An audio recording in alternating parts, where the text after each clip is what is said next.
my groceries yesterday. Hmm.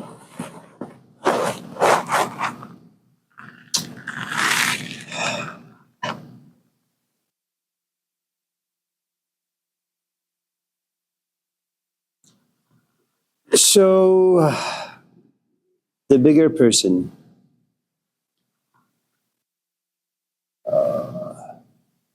So I guess you're talking about a relationship. It could- Are you like talking about reading a book and trying to be a bigger person than the book? Forgive the book for what's written on it? No. Imagine you have a boyfriend and he's crappy. You could be the bigger person and forgive him. And you can continue to forgive him. And then 10 years from now, write a book about how to be in an abusive relationship. Or you could be the smaller person and just smack him and leave. That'll save you a lot of time.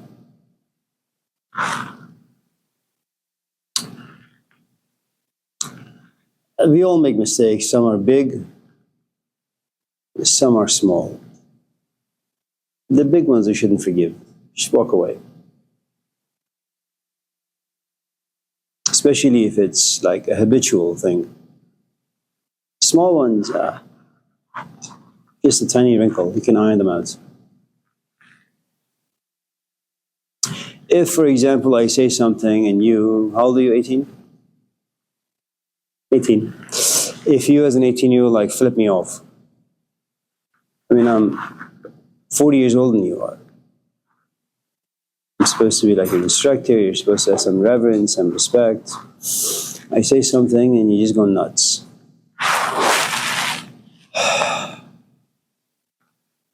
Well, I can be the smaller person. I can drop you from the class. I could call security and say, I have a terrorist in my classroom. You know.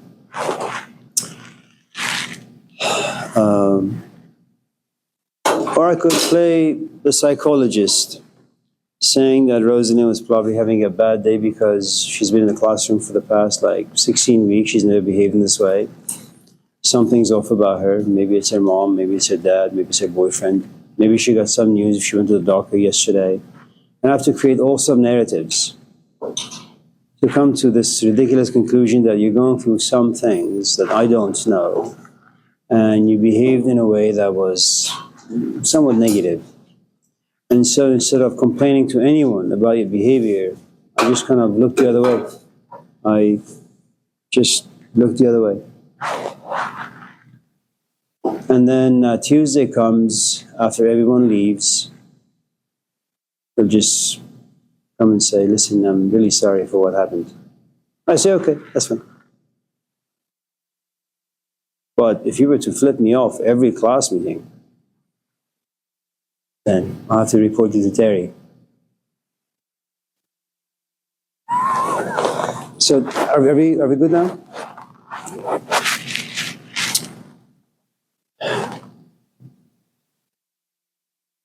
Just wait till you become a mom.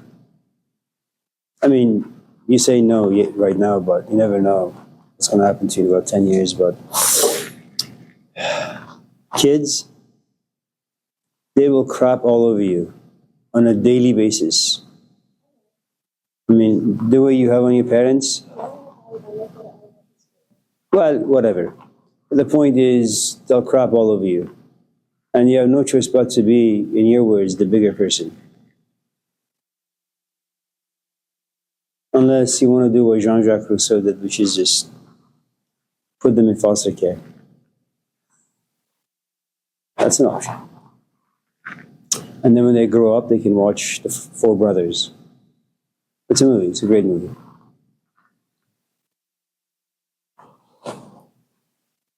All right, well, there's that. Anyone else?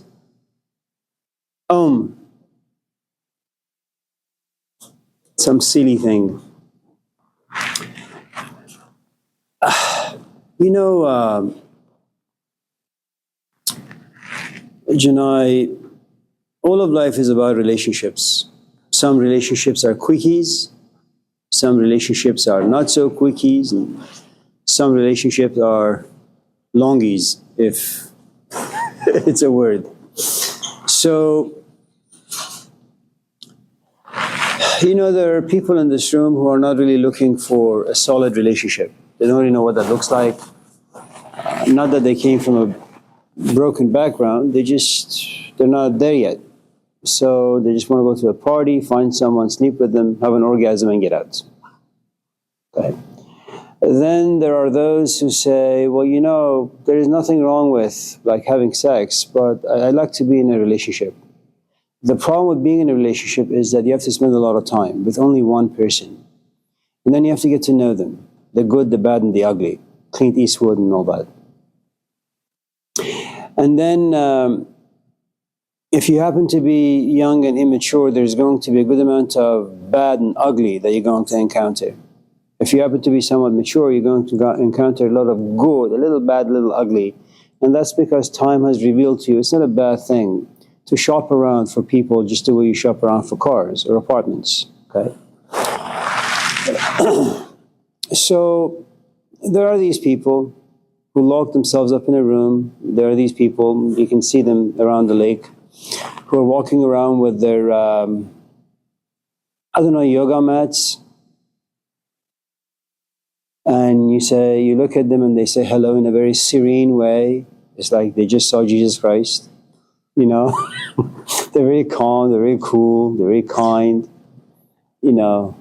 Just in case your pen falls to the ground, they'll bend over, pick it up for you. Just in case you say, I really want some coffee, they'll buy it for you. That's the sort of, the kind of hippie lifestyle. Quite stupid.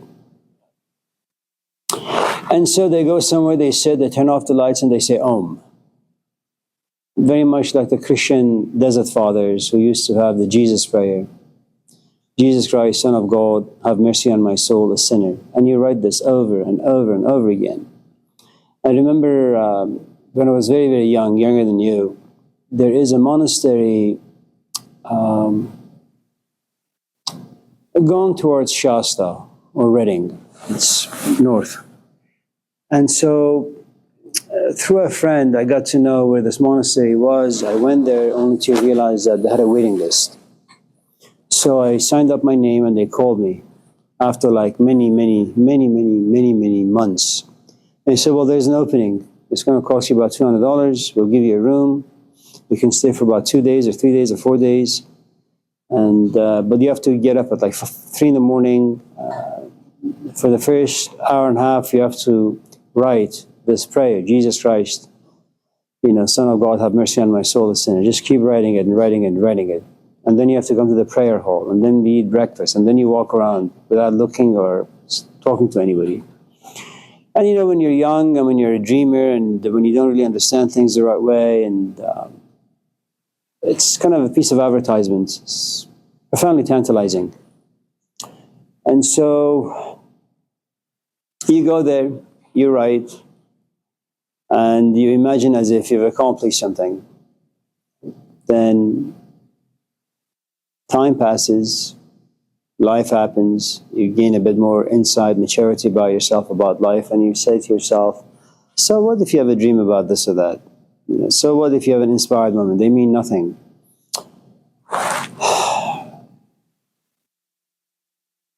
And so one of the difficulties, I think, with Eastern traditions making their way into the Western world is that people assume that there is something profoundly fantastic about Om or about meditation or about some of these exercises.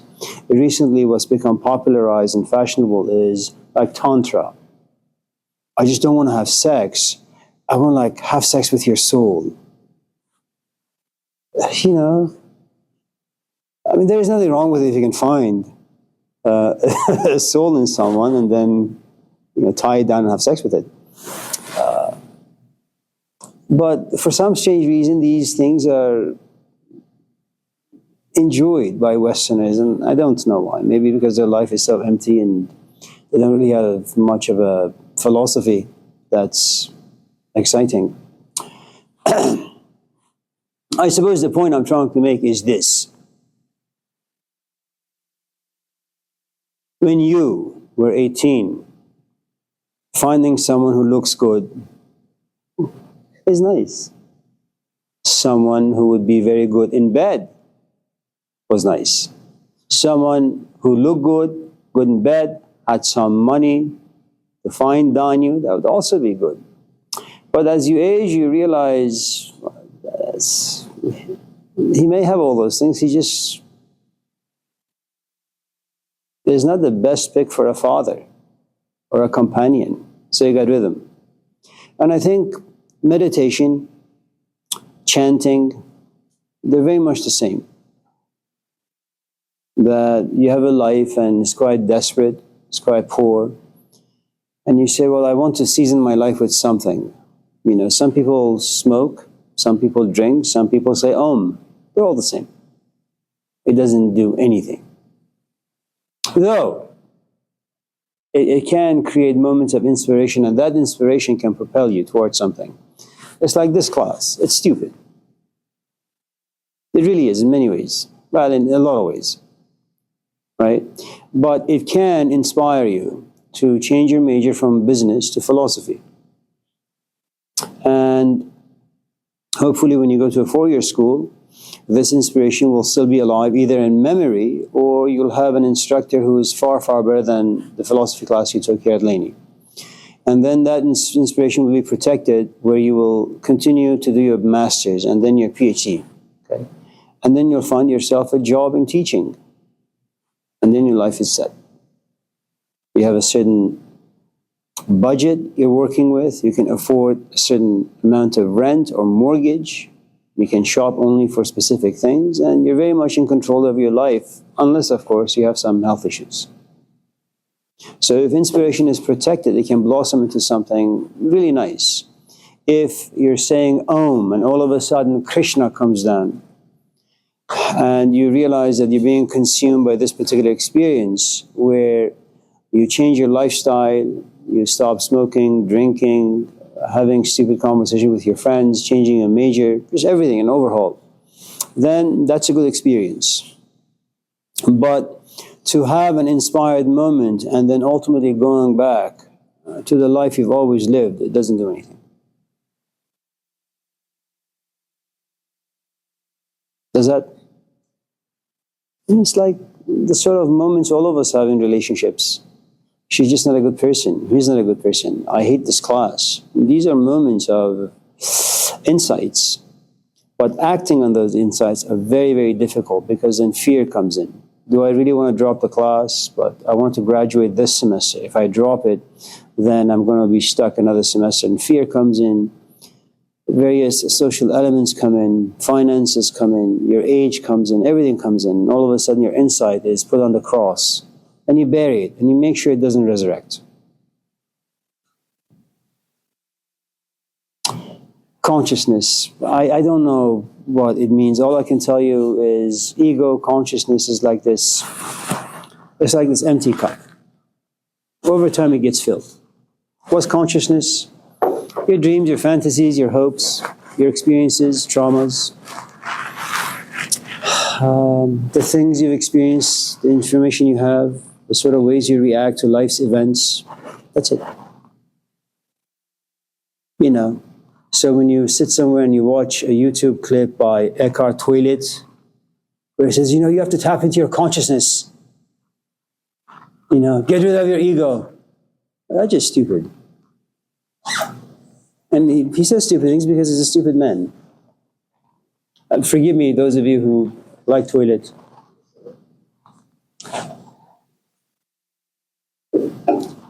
So, The Power of Now, another stupid title for a book. People are so gullible. You know, it's like you watch a 15-minute clip on how to make your relationship work. And it's been poisonous for the past 30 years, but this 15 minutes is going to save you. How to overcome capitalism. Yeah. 5,000 years of history, and this tiny clip will help you. Why do we get into advertising? Because they provide a shade. The sun is scorching. I mean, capitalism is humping you left and right. Once in a while, you need some refuge. So what do? Let me watch 10 minutes of Jordan Peterson. I will change my life. Let me watch Eckhart Toilet. The way he shits on me, it makes me feel good. And so, it's just, it's great, don't get me wrong. It's like having stage 7 cancer and doing chemo in hopes that the cancer will go away. There is nothing wrong with that. There is nothing wrong with hope. As long as you don't get carried away by hope, because then you become delusional. Then you become stupid. It's like you've been going out with an alcoholic, he is sober this one day. So yes, see, I knew the Bible is going to help out. He's been a drunk for 4 years. He's only been sober for one day. What is wrong with you? Don't be a bigger man. Be a smaller man. Walk away.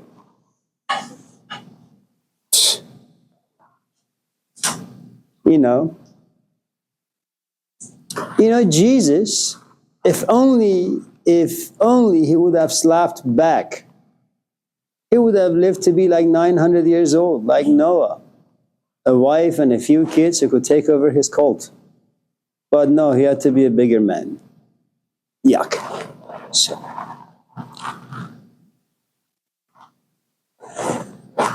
That's it? Anyone else? Begin.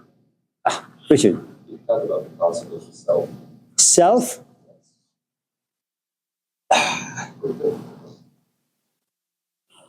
There is, you've seen Godfather 3?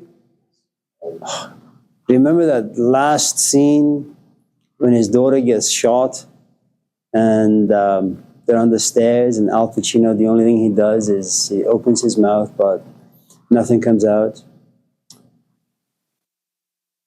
And then the last scene is he's just in this courtyard, he's old, bald, he just dies. But before that, there is a scene where he says, every time I want to get out, they pull me back in. Again, you remember that?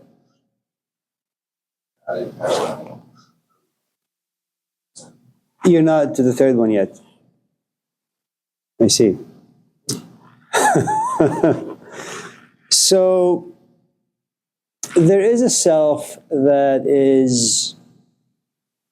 comes the moment you're born. And by that I mean you're either wired to be an introvert or an extrovert. There isn't much you can do with that.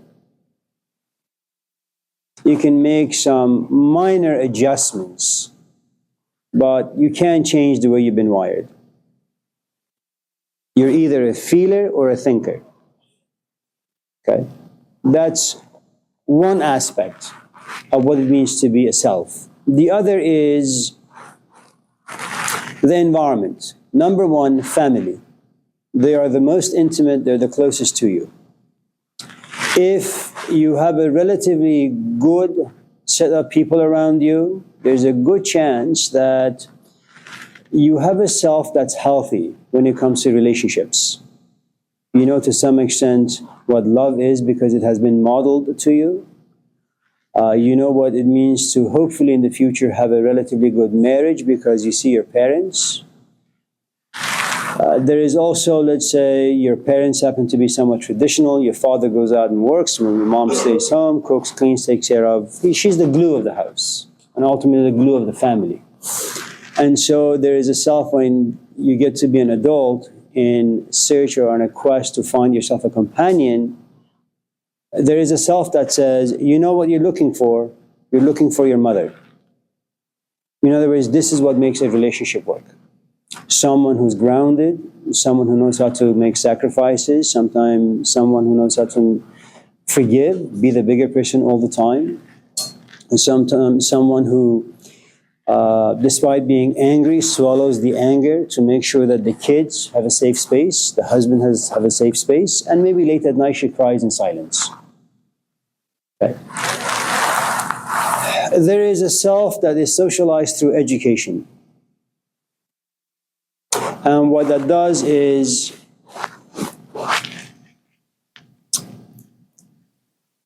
54% of the American population, if the stats are right, they have the education of a sixth grade. 54%. Okay. So you will go to school and you have great parents. Okay. And that particular set of parents have given you a certain way to look at life, to look at yourself. Okay. So you go to school and all of a sudden everything is reversed in the sense that now you begin to read books that your parents haven't. You begin to hear ideas that your parents didn't. And so you walk home with a different set of ideas. And those ideas contradict or oppose the belief system of your parents. But because you've been socialized by your parents well, you're never going to push those new ideas into your parents' face. You have a good amount of respect, you honor them, so you keep them to yourself. But there is a self that's educated, but also tamed enough, mature enough to know that I'm not going to push stuff into my parents' face. Okay?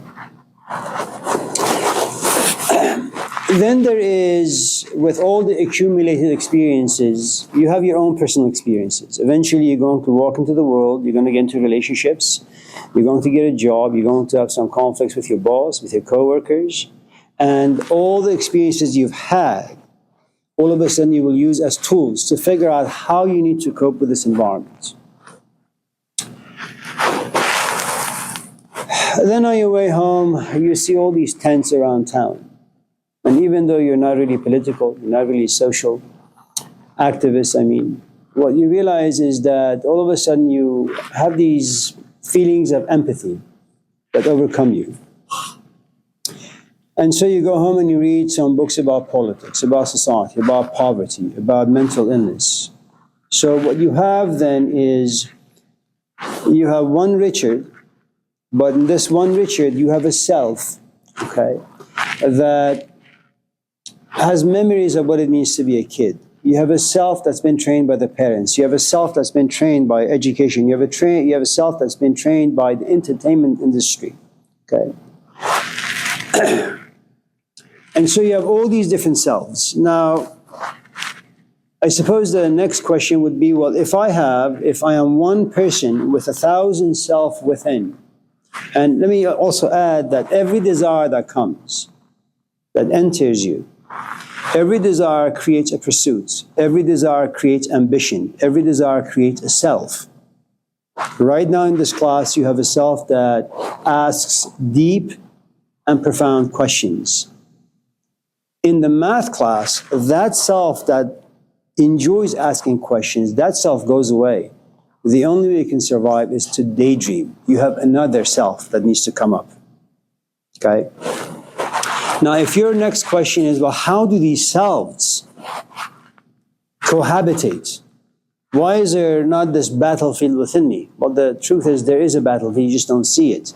They come, they revolt, and they go into hiding because they don't sprout for too long. They're trampled upon. They're like seeds. Okay? You have one very, very core self, and I'm not talking about a soul, that this self understands why he is in school. You're not here because you want to be a philosopher. You're not here because you want to be authentic. You're not here because you want to be a musician. You're not here because you want your marriage to have this or that definition or set of emotions in it. You're here for one reason. And though these ideas may be great that we talk about in this class, you're here to graduate. Okay. And anything that jeopardizes that particular purpose is demolished by this self that for the past 10 years says, I am going to go to school for one reason, to graduate and to go into business. That's all. Philosophy is interesting, but only as a minor, or maybe a footnote to a minor. You know, I'm not going to go home and say, so honey, do you love me? And if so, what is that? Do you know how it came about? Is it agape love? Is it philo love? Is it ludos love? What kind of love is it? Well, that's not going to save your marriage. Okay? So in that way, we are very, very, very cunning. And I suppose you could kind of put all these selves under the umbrella of personality. that has been shaped by various things. Okay. There is this other self that remains dormant or hidden.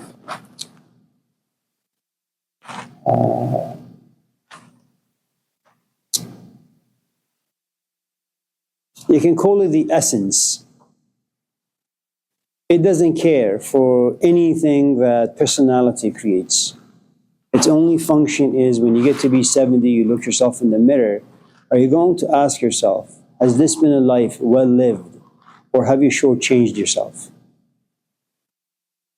Essence is this part of you that says, how do you want to live your life? Do you want society to program you? You know your parents are wrong. You need to go out and explore. Maybe you want to go and live in the woods. So this self is only there for the kingdom of God, whatever shape or form that may look for you. It may be that for you, you want to be a pianist. Maybe you want to be an artist. Maybe you just want to walk away from your marriage and your kids and just, like Adam's bee in Yosemite, just taking pictures and live in a hut, So that kingdom of God is going to look different for different people. The only way, however, that authentic self is going to come about is personality is profoundly important and profoundly powerful. I mean, you're in school for one reason. You have understood the importance of money. You love your kid. For the right or the wrong reasons, you love your kid. And that kid is going to hold you hostage. In other words, just in case this kingdom of God within you comes out and says, walk away. You look at your child and you say, he's committed no crime. Why should he be punished because I happen to be a scumbag? And so what you'll do is you'll put your kingdom of God on the cross and bury it so you can stay in school, finish school, get a job, make money, so you can protect your kid. Personality has a good amount of guilt and shame in it. So every time you want to walk away from your family, you feel guilty. You feel ashamed. And there's a good amount of fear that lives in it. Essence. There is this movie that came out some years ago. I'm not quite sure what the name of the movie was. Michael Douglas. He's like 60 or 70, married with children, has a great job. He goes for a physical checkup and he's told that he's got stage 4 cancer. And it's devastating because at that stage you look at your life, you're no longer young, you no longer have a lot of time ahead of you. And he says, this has been a crappy life. It's great. I mean, I have a great wife, great family, great this, great that, but it doesn't mean anything. And that's one of the things that death does, at least intimacy with it, which is it forces you to ask a lot of questions, and these are the questions that will devastate your life. They'll turn it upside down.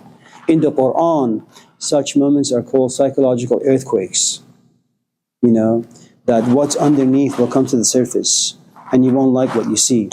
And you look down and it's all hollow. Everything has been uprooted. You have nothing to stand on.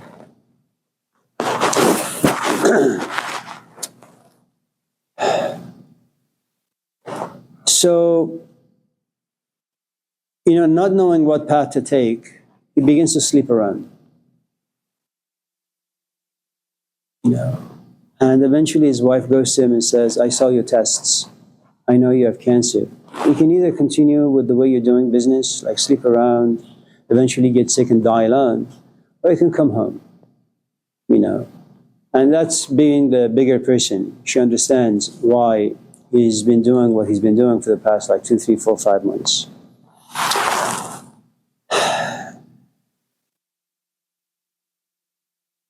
So, yeah. If I was to tell you perhaps a personal story, it would be the following, and forgive me, because I know this is a repeat. A continuation of what we talked about on Tuesday with Janaya's question.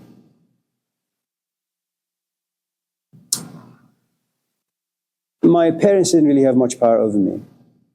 School didn't have much power over me because I dropped out. The only thing I really wanted to do with my life was just 2 things. Either become a soccer pro or a tennis pro. That's it. And when I realized I don't like either of them, that much, or maybe they just fell off of me, I began to do Persian traditional music. I sang, traveled to San Jose from Roseville 2 times a week to practice. And then I ran into Hussein. Okay. Now, Hussein was about maybe 20 years, 15, 16 years older than I was. He was 30-some. And so there was something about me, and I didn't know what it was. There was something about me that found him attractive. Now, that's a mystery. I don't know what it was. I felt as if I had all these questions from childhood. He was the only one who was able to kind of create some shade so I can go and sit under it. And so what happened was, whoever he was, whatever lived inside him, little by little, I began to borrow them, and then own them, and then become them. To the point that one day I go to him and I say, I'm just going to do philosophy. Now, the only thing he did when he heard that was to laugh. Because as Middle Easterners, as immigrants, you don't do philosophy. It doesn't make you money. I mean, in the Middle East, because of the social and political chaos, and because religion is everywhere, the moment you come out of your mother's vagina, you scream God. You are religious. You are a political activist. Okay? I mean, that's what happens. I mean, you don't have to have lived in the 1920s. The moment you come out and you are black, you are a social activist. You are a political activist. It comes with your skin. And the moment you're born, history is born with you, and you can't escape it. So you don't have to major in philosophy or study African American studies. It doesn't work that way. You're just that. You embody all sorts of information that you read in books. And so he laughed, saying, are you sure you want to do this? I said, well, yeah, I mean, I like the stuff you talk about, and we've been coming here for the past 5, 6, 7, 8, 10 years. Why would I want to do anything else? He says, well, it's not going to make you money. I said, well, my parents have a car wash. If nothing works out, I'll continue to wash cars. Nothing wrong with that. And so what happens, the self that lived inside him, and one of the things you need to understand about focus is that you have all these tiny little shadows, selves. A self that wants pizza, a self that wants philosophy, a self that wants sex, a self that wants friendship, okay? A self that wants to quit addiction, a self that wants to continue with the addiction. Okay? Eventually, one of these selves will win. It'll either be a self that's addicted to something, or it'll be a self that's addicted to, say, something more positive, let's say reading books, let's say philosophy, okay? Or serving other people like Mother Teresa. Eventually, one of these selves will win. And what will happen is, most of you, 80% of you, will become a social activist. 20% of you will be a scumbag. And here's the thing. The 80% will once in a while catch the 20% being filth. But because you're 80%, you're always going to go back to the self that's dominant. Martin Luther King Jr., he slept around, man. But that was a 10%. The rest of him, he was a social activist. He loved his people. He loved ideas. Mahatma Gandhi, the same. Abraham, Moses, David. These are people who had lots and lots and lots of wives and concubines. But what kept them from becoming a professional pimp was that they loved God. They loved truth. They loved justice. So much so that once in a while when they fell, they could easily baptize themselves with the 80% of who they really were, which were spokesperson for God of truth. And that's the trick. Become good at one thing and make sure that one thing has value. Become a great pianist. Become a great poet. Become a great hiker. Doesn't really matter. And 80% of your life will be lived in the woods, open space. 10%, 20%, you'll come to the city, you'll cheat, you'll lie, you'll have sex, you'll feel guilty, and then you'll go back to the woods. Nothing wrong with it. Our difficulty really is that we're not good at anything. We are 10% of shit, 10% of diarrhea, 10% of piss, 10% of compost. And so at the end of the day, you look at yourself, you say, what the hell did I do today? And the answer is, well, nothing.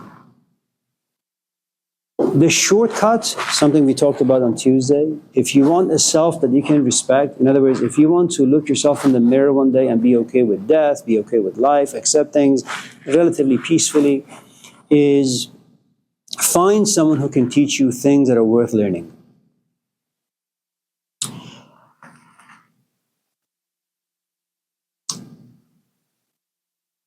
And the truth is, you can't really look for them. You have to kind of be in a state of confusion. Like an 18-year-old, usually at the beginning of the semester, I say, what are you studying?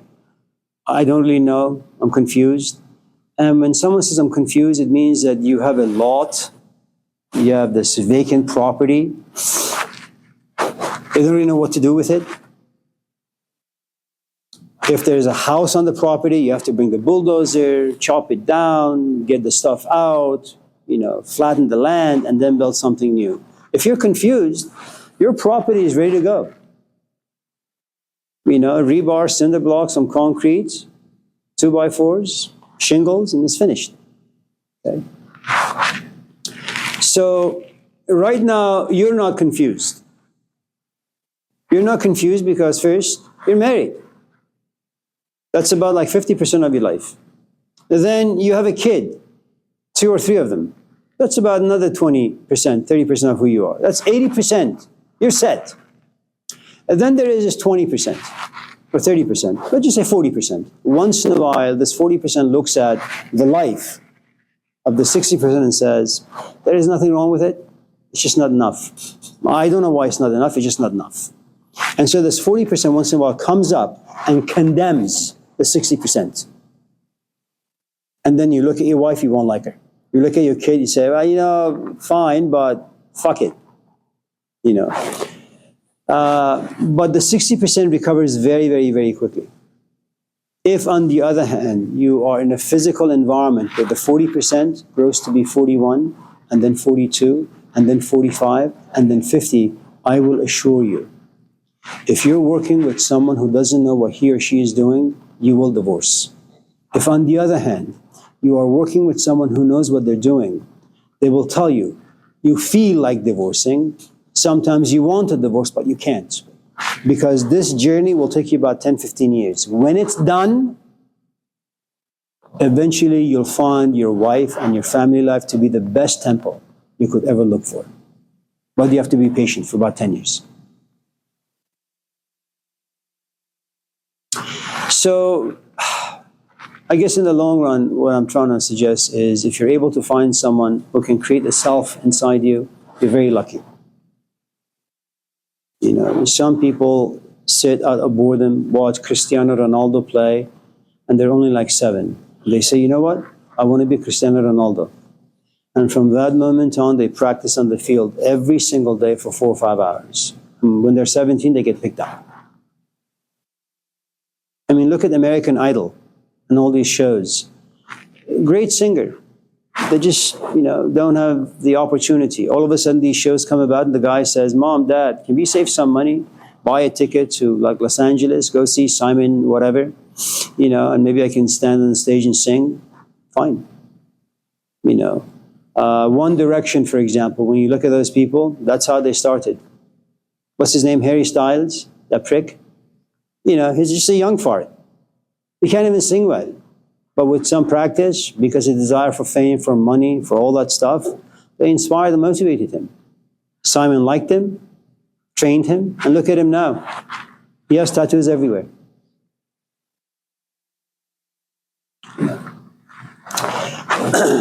You just better hope that the self that's created is something that you like a few years from now. Imagine you're healthy. There's nothing wrong with you. And you come from a good background. You just get married to the wrong person. All the self that used to look at life and relationships and love and all that stuff positively, they get demolished. From that point on, you have a self that's just tarnished. Every time you walk into any relationship because you're so hurt and the pain is so much, before you get too intimate, you destroy the relationship yourself.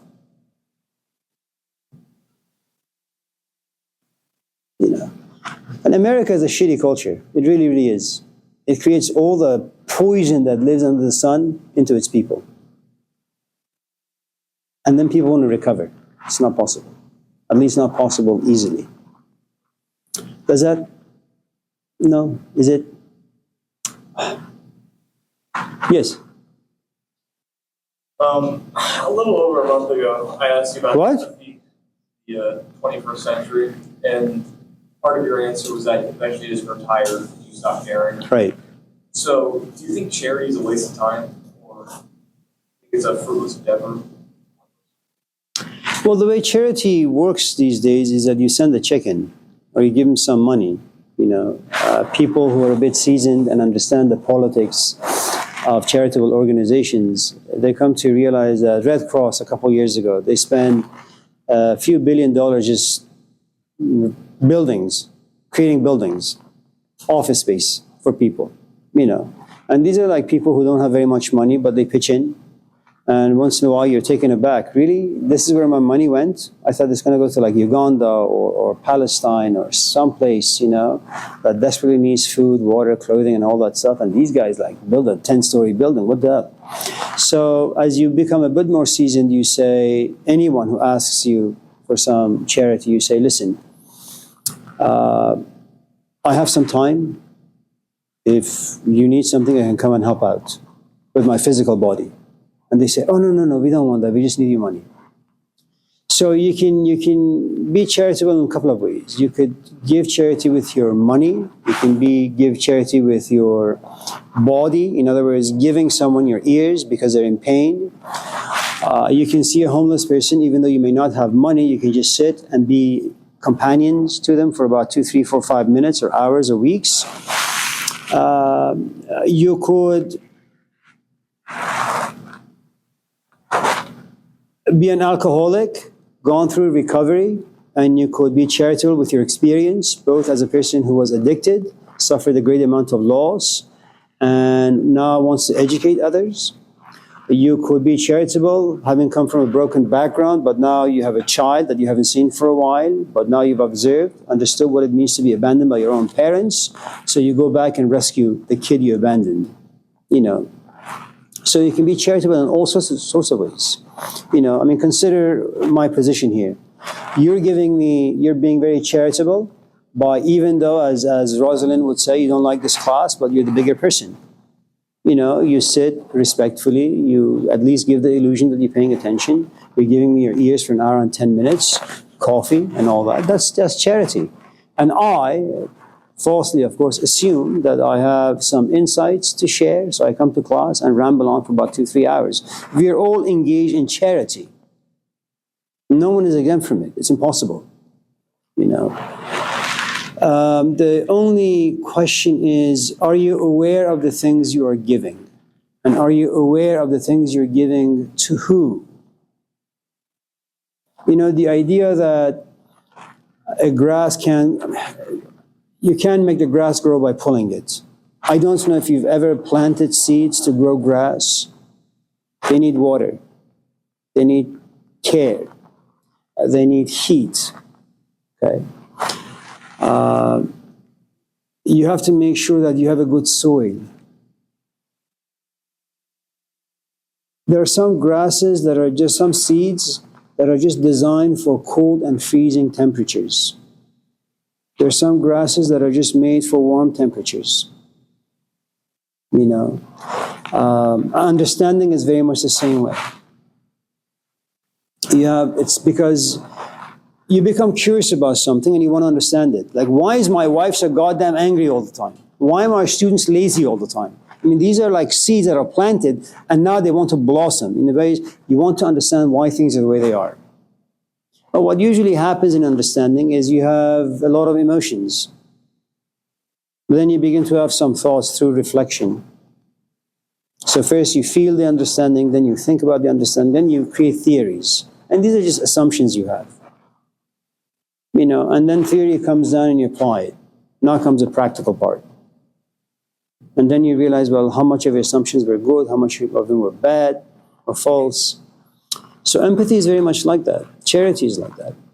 You know, right now you're young and you're a dreamer, you're a hippie. I mean, look at your hair, you have a long hair, which means that you're a hippie, right? So, what that means is that you're young, you're vigorous, you're a dreamer, you have hopes, dreams, all those things. So, anyone out there you see being a little hunchback, you try to help them out. Life has been tough on them, you know, they just have bad luck, and so you help them. There will come a point where you will grow tired. And so you pick and choose your battles very, very, very carefully. And it is true that you may pass by a homeless person, they may look at you and say, $5, you say, I'm not giving you my money. And he may say, fuck off. And you won't really care at that point, because he doesn't have the power to make you feel guilty. Why? You've been giving money to people for the past 30 years, you're tired of it now. You don't want to make food for them anymore. You don't want to invite them to your house anymore. You don't want to talk to them anymore. You're in a different place. But the only charitable thing you can do is sit in your room, turn on your laptop, and begin to write a poem. Maybe spend some time with your wife. Is it, Arvi? I mean, look at Plato. He didn't want people like you and I to go into his school. It was a cult. He interviewed you. And if he didn't like the way you looked, or you talked, or you smelled, he'd say, no, I'm not interested. So he said, I'm going to kind of be very, very selective of the things I want to give. I mean, look at you. How old are you?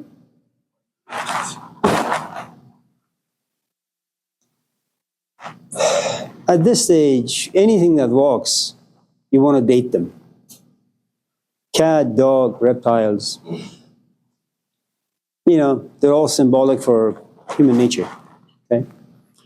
Then you get to be like hair age. You've dated a lot of cats and dogs, and you've been bitten by all of them. At a certain point, you say, you know what? I don't want to be too charitable with my body, or my time, or my emotions.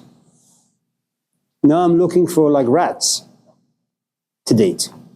Like people who are devoted, who are solid, faithful as a horse. But you know how long it took her? She had to commit a great amount of sins to get to a place of insight and wisdom.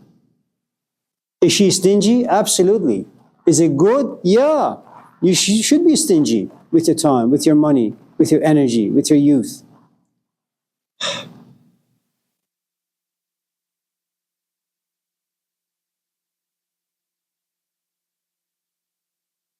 In the Gospel of Matthew, the Beatitude number 11, blessed are the stingy, for they know how to spend well. So,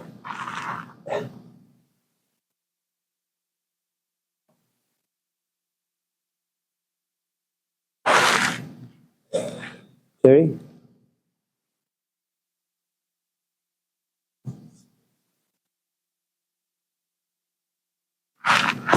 Wolf?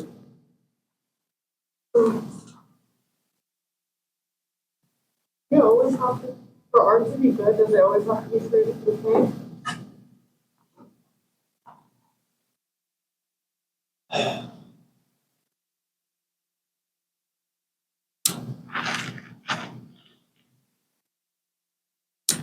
What is the function of art?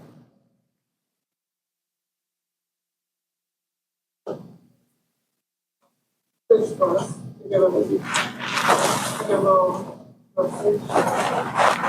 Well, what kind of a message? Okay. So,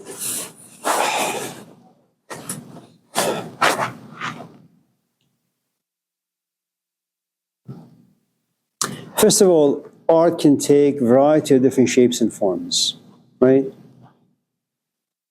So imagine the Gothic period. Okay, so what you have is life is no longer seen as a joyous event. Religion, to some extent, has been pushed aside. People have seen enough of politics to know what powerful people do to people who are less fortunate. And so people's clothing become very, very, very dark. It's like they're walking in a tent people, right? And even when you look at some people in the 21st century, young students, whose fingernails are black and they wear long dresses, all black and thick eyeshadows, all black lipstick, all black. They're just black. And they're expressing something, the meaninglessness of life, the sadness of life, the confusion of life. That's art. And if you happen to be somewhat perceptive, what you'll say to yourself, just in case you happen to be in a good mood, you will look at someone who's wearing all black, who looks a little gothic, and you say, well, maybe life is not as cheery as I think it to be. Maybe I should reflect a little bit about time, about youth, about death, about culture, and the sort of things culture advertises.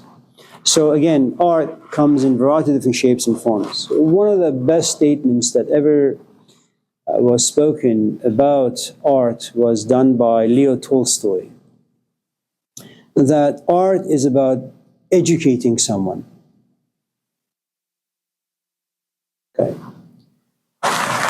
Now, if you watch Snoop Dogg on the stage, he will educate you by saying, well, if you become like me, you'll make a lot of money. Your lyrics can be garbage, it doesn't really matter. And then when you have a lot of money, you can have, I'm not saying everything about Snoop is bad, and then you'll have enough power, you can come on TV and shamelessly smoke, even the 10-year-olds are watching at home. Okay. That's one form of art. Where you educate people towards their downfall, so to speak. Another kind of art is what you can find, say, in Edward Munch or Picasso, even though he's not really that great. Or one of my favorites, Thomas Cole, who has 4 serious paintings of life, childhood, youth, manhood, and old age. That,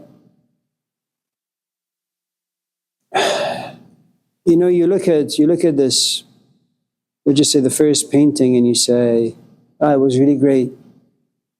You're naked on this raft, there's an angel protecting you, you're ignorant, you're joyous, you're happy, life hasn't touched you. You're not curious to look behind you to see the cave that's completely dark. You don't look at the rocky mountains where everything is dead. There is one thick branch, but that's broken. You don't look at the sky to see that it's dark and gloomy. What happened to those days? It makes you think. And it makes you kind of sad that my parents didn't have the power to protect my innocence, to guide me in a direction where my life could be a bit more authentic, a bit more creative. That now at the age of 60, I'm forced to look back and say, yuck, my life is just filled with yuck. Then I look at the second painting and I say, man, really? Youth was great. You tell your parents, I don't need your help. You tell the angels, I don't need your help. You have these huge fantasies in your head, which is, I'm going to drop out of school. I don't need to go to school to be successful, to be happy. I don't want to marry like my parents. I want to fall in love. Because you build a temple for yourself way over there. But what young people don't see is right in front of them. Look around you. People drive every day. They suffer to make ends meet. People suffer to make their relationships work. People just suffer to survive. But as a young kid, you don't see any of that. Because you're just consumed by dreams, useless dreams. And then you get to manhood, something that all of us in this class experience now and again. An event happens in your life. You have no power. You have no control. You have no dreams. And for the first time, you realize you've been an atheist most of your life, but now your hands are folded together. Your knees are bent. Your back is broken. You need help. For the first time, if you don't even believe in God, you need help from other people. You become a social animal. Imagine you haven't done any work for this class. And all of a sudden, you get to a place of manhood or womanhood. where you begin to think about your future. And you come to my office with 50 bags of coffee. You say, really, I'm so sorry for being such an idiot the entire semester. And for the first time you realize, well, your arrogance has gone away. You need me. You need me because you need your future to work for you.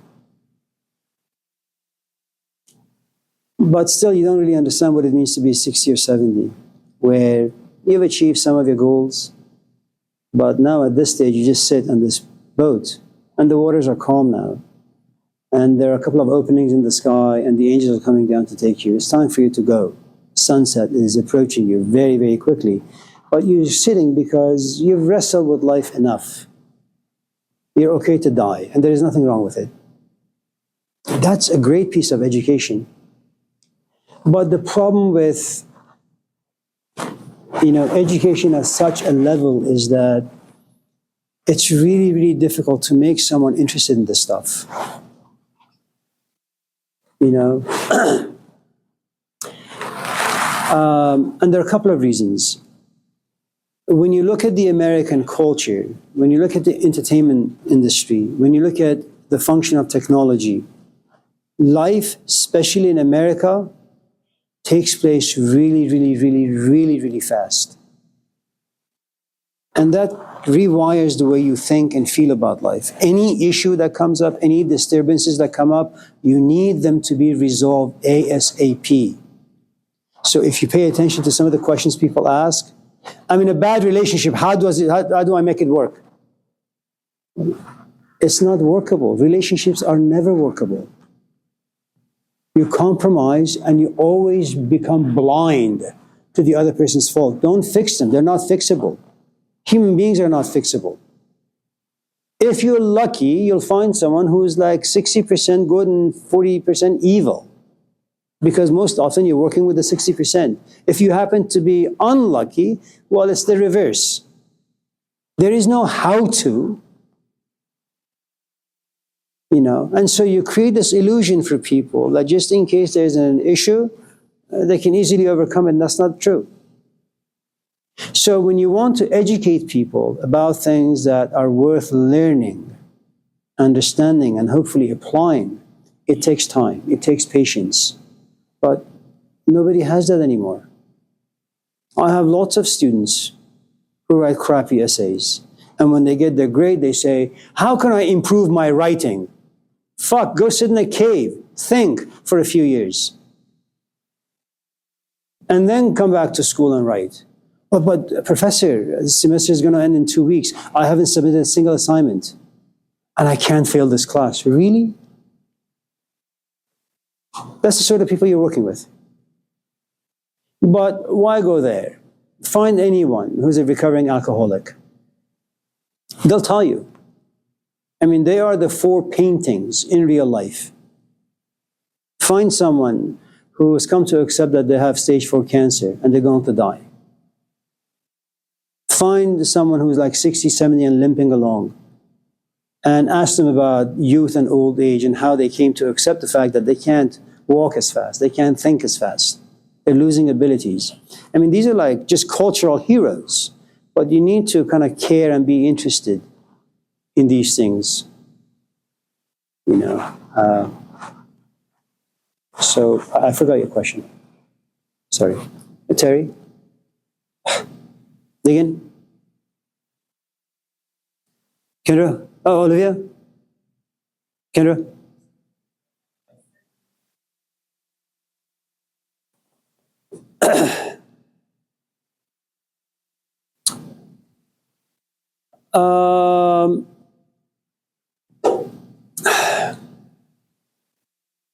Certain memories stick around, and not forever. Everything is forgettable. Nothing is really that valuable. Unless you're just able to inject value in things. But what usually happens is, I think, on a daily basis, there are lots of things coming your way. Okay? And you try to overcome a lot of things that come your way. Because they're just problems you need to solve and just get rid of. Sometimes, some things are not easily overcome. They demand your time, they demand your focus, i.e., you become invested. Whenever you become invested in something, you're putting a good amount of yourself into it. You are your investments. When my parents came here in 1985, they sold everything they had back home. They came here with $30,000, that's all. But in the 1980s, that was a huge amount of money, okay? Since I wasn't really involved in any of this, mostly my brother, because he's the businessman of the house or the family, they looked at probably 50 different businesses. A burger joint that was open from 6 in the morning till 2 in the morning, a muffler shop, mattress shop, and eventually we bought a car wash. But they had to be very careful and to be very cautious because they sold their life's investment, and it was all in $30,000. And they couldn't see that go bankrupt. Okay. So when you invest yourself into things, you have no choice but to create a history, create memories. I'm from Iran. I only lived there for 11 years. That's it, 11 years. As I'm aging, getting older, I am becoming more Persian. Those 11 years, I can tell you everything about my country from the age 6 or 5 all the way to 11 or 12. And a few times I went there to visit. I'm not American. I don't have American philosophy in me. I don't have even American social etiquette in me. Okay, there's a good amount of my culture in me, and I apply it every single day. So when you're invested in something and things don't pan out, it means your investment went bad. But it's not just an investment. Whenever you invest, so many hopes and dreams are in it. And dreams and hopes are always in the future. I am going to marry. I am going to graduate. I'm going to buy a car. I'm going to buy a brand new car, not all the old used cars I used to have. And the new car turns out to be a lemon. Okay? And you become angry, and rightly so. You feel betrayed, rightly so. I mean, all the negative emotions that come when investments go bad, they're fully justified. Okay? And so, because they are deep-rooted, it takes a longer time for you to go away. You know. You can, I suppose, get rid of memories that have scarred you by understanding them, maybe understanding yourself in the midst of them, maybe by having someone come into your life and recreating a different set of stories, history, and memories.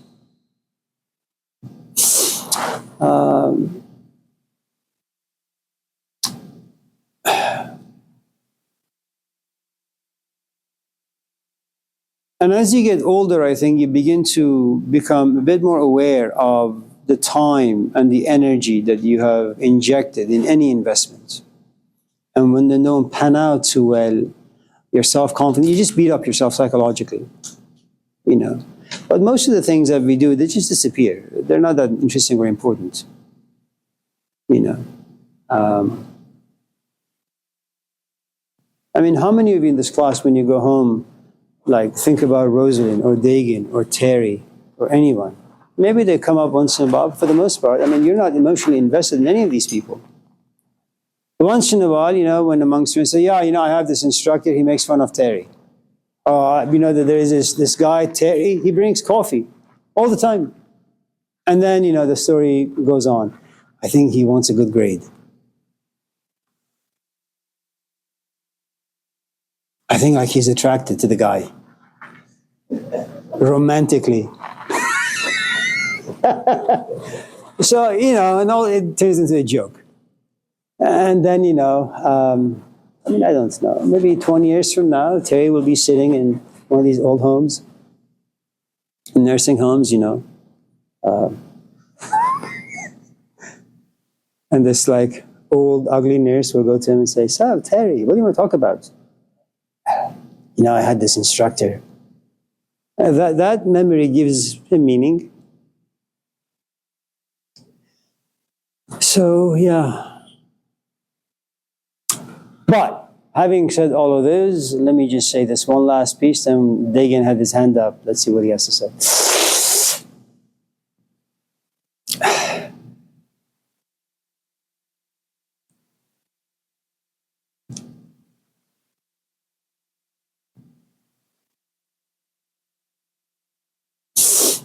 Um, I worked with Hussein from 1985 till about 2005, 2006. Then we just became friends and music buddies and family friends and all that. It's only been in the past maybe 5 years that when I sit back and I look at some of the notes I used to take in those gatherings, I begin to appreciate what he has done for me and many others. So sometimes you have a memory and you don't really think it's worth much, but time passes. And then you say, well, what made me be this way or walk in this particular branch in life? And you say, oh man, that was in 1985.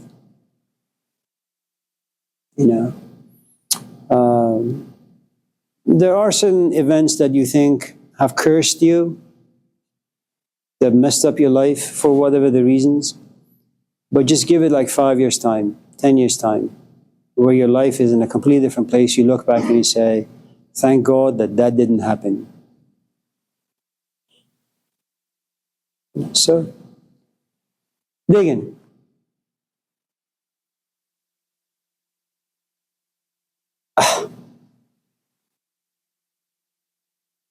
Aaron?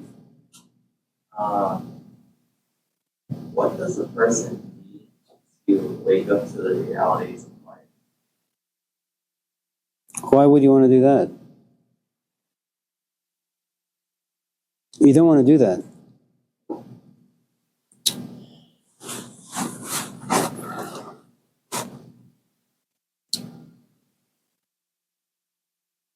Of all the boxers that are out there, or UFC fighters, there are only a few of them who invite their parents to go and watch them, or their wives, or their kids. I mean, who the hell would want to see their father getting beat up? And I guess the point I'm trying to make is this. There are certain facts about life, fine. But you must also have the capacity to carry them. The problem with carrying certain realities of life is that you have no choice but to eventually express them. And you better hope that you're able to express those realities good.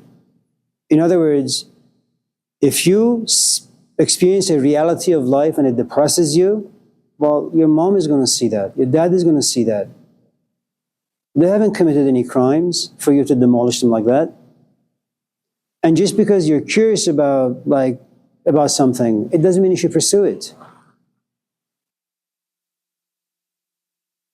There are lots of people who talk about being creative, being authentic, living your best life. That's stupid. I mean, if you want to bench 600 pounds, well, you start with 5 pounds, then 10 pounds, then 20 pounds. And that usually takes about 5-6 years. You can't just look at a relationship all of a sudden because you've taken a stupid class, and then you go home and you dump this reality into your companion's face or your parents. How did you raise me? Why? Why did you give birth to me, you piece of shit? You don't do that. I mean, parents do the best they can. Kids do the best they can. And so you take a class, whatever the class may be, and all of a sudden you begin to think about certain things and they kind of ring true for you. Well, what's that going to do for you? I mean, now that you have an issue, how the hell are you going to resolve it in this quick fix culture? And how long do you think you're going to be able to be a good carrier vehicle to carry that particular issue before you break? No, you got to let people live their life, man. Do whatever the hell they want to do. You choose your people very, very carefully. She's got 10 kids. How many men do you think under the sun would want to enter into this relationship? Not many. Not only must they deal with it, they have to deal with 10 kids too. And they have to also deal with their own crap. Right? So she chooses her men very, very, very carefully. Not only because of the man, but also mostly herself and also her kids. Be selective about the pain you want to carry. Make sure you have the capacity to carry it. Fine, you're lonely, you're pathetic. Go have sex. Don't get yourself in a relationship that you have no capacity to take, and then, become emotionally entangled only to be broken 2 months later. It's not good. I mean, pornography has its uses, Sometimes it's very beneficial. It protects you from just becoming emotionally entangled and then hurt. And then therapy, and that's expensive. I watch it every day for 5-6 hours.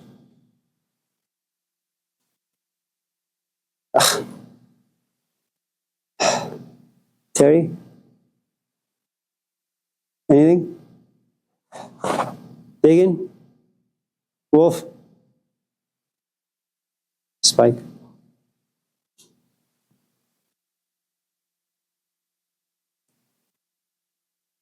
Spike? Sorry, yeah. I'm not making fun of you, just releasing some tension. Janai, if there is something, just jump in. Janai? Anyone? Alexis?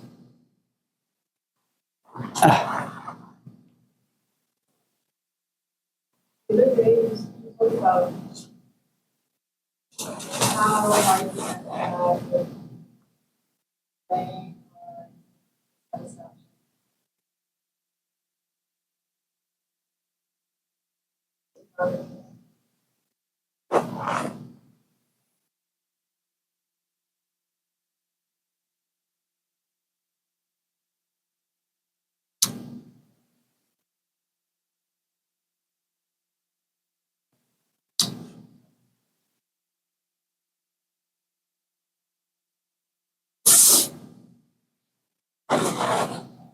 No, that's fine.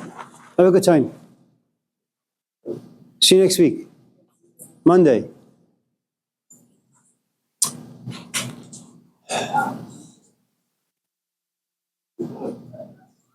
Be quiet. Where are you going? It's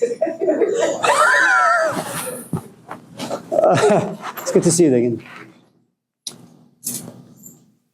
By the way, any of you who needs to go, just go. It's okay.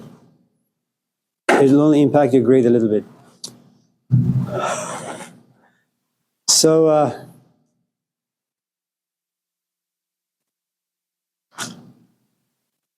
it's a great question. It's just asked at a bad time because I want to talk about Freud. There are two selves inside us. One happens to be the id, one happens to be the superego. The id has needs, and it's just wired to have those needs satisfied very, very quickly. It's like an infant. The superego is a bit more refined. It knows that if he wants to get a bachelor's degree or a master's degree, they have to be in school for about 6 years. And so they don't rush into getting the degree because it's just not possible. I mean, they can have 23, 25 units, right? But eventually they'll kind of crumble under the avalanche of pressure by taking all these classes. So that pressure will tame them. So before we can even talk about satisfying any need, I suppose the question is, this need is coming from where exactly? Is it coming from a self that wants a quick fix, a quick satisfaction, or is it coming from a place that this need can only be satisfied, say, in time? Like the grass, you plant the seed, you put a ribbon around that parameter, and you wait and you wait and you wait, and 2 months later you see a tiny little green thing coming out of the ground. Right? Now, sometimes what happens is when you allow yourself to be patient, this other self of yours, the it, comes up and says, why do you even want to plant grass? Just go to Home Depot, buy one of those synthetic grass and just lay it down. 2 minutes. Okay? So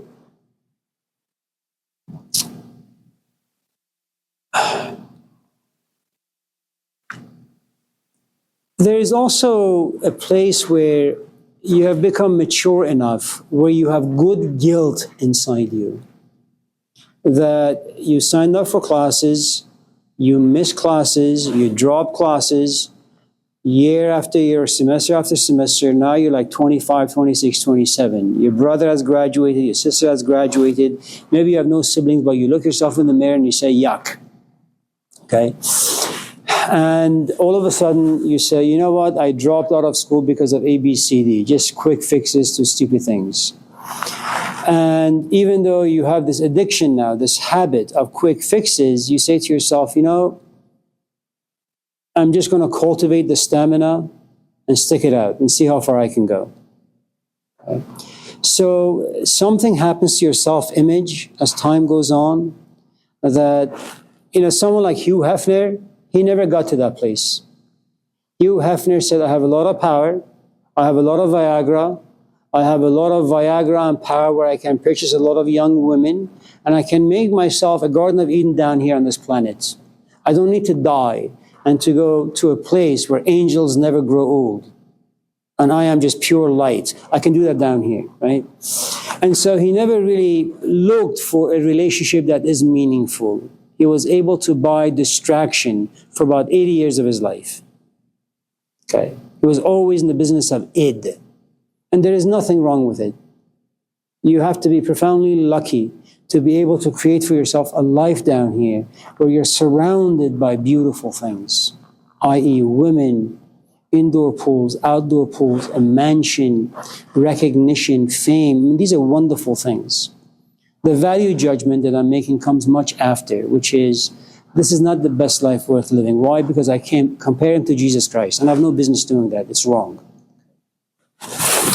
So,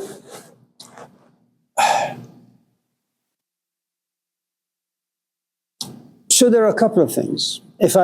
Forgive me for making it this way. So there is a part of you that says, I need sex. There is this other part of you that says, I need sex with meaning. Then sometimes the sex with meaning becomes very, very difficult to find. So you just go back and have sex. And then you say, I want sex, but I want sex with love. You know? And so I suppose what long-term relationships do for people is that sometimes you just enjoy the meat of the person. Sometimes you enjoy the meat as well as the conversation. Once in a while, in a blue moon, you look at the person and all the sacrifices they've made. And you love them, both in a romantic way and an intellectual way, social way, political way. And then the sex has a different meaning to it, different quality to it. Okay? So I guess what I'm trying to ask, without really asking the right way, is when you talk about need, what exactly are we talking about? And where is it coming from? I no longer have the need to have my office door be open, to have all sorts of students come in and, you know, assault my ears with their stories. I don't care. You know, I'm looking for specific qualities, specific questions, specific issues. I'm not interested in your life.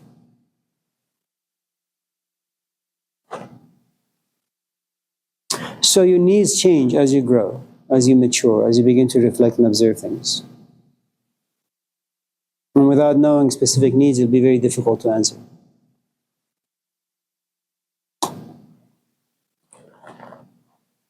Rosalind? I'm sorry, I didn't mean to wake you up. Just kidding. Terry, any last question before? The sacred and the profane. What a great question.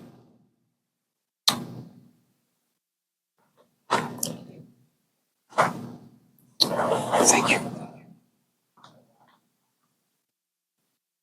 Because we're out of time, you should ask this question when we come back on Tuesday. But a very, very like short answer would be the following.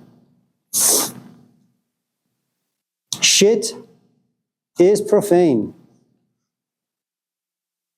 But when you're constipated for like days and then you shit, it's sacred.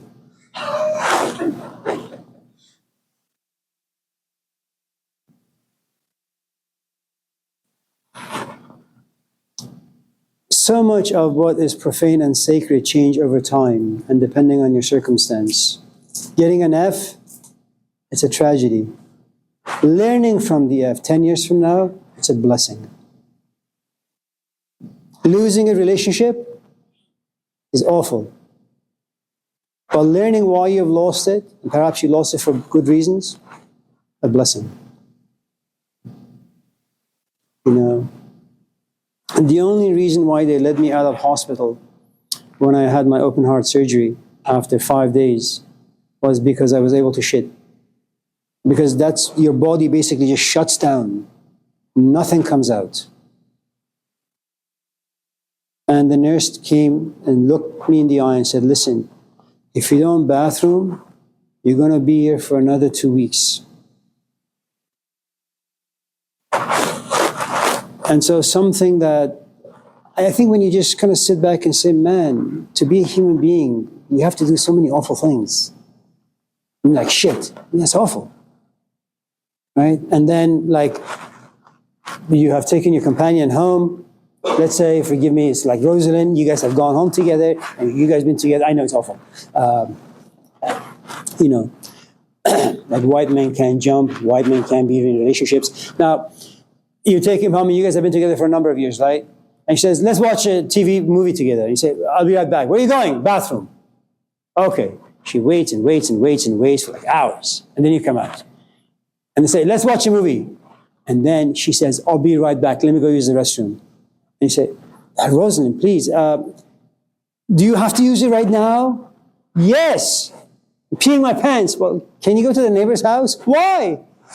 Well, that bathroom is unusable. For how long? For about a couple of decades. I mean, it smells awful, right?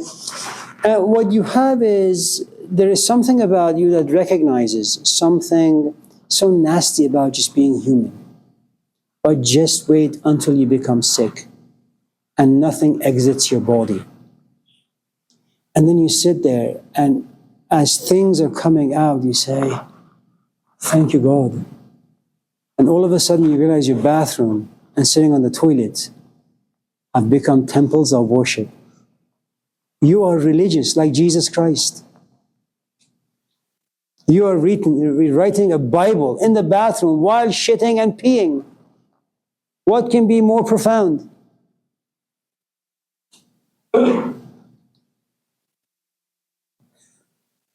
Well, I hope none of your parents are pastors or priests or rabbis. But if they are, you should tell them.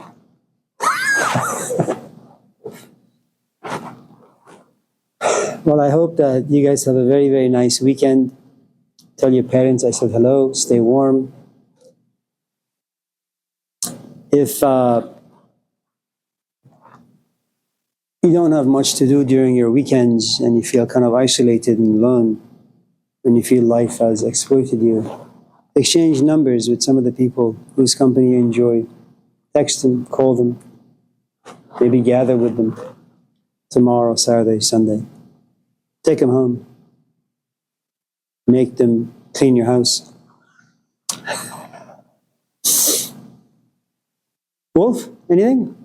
Okay, well, okay, thank you.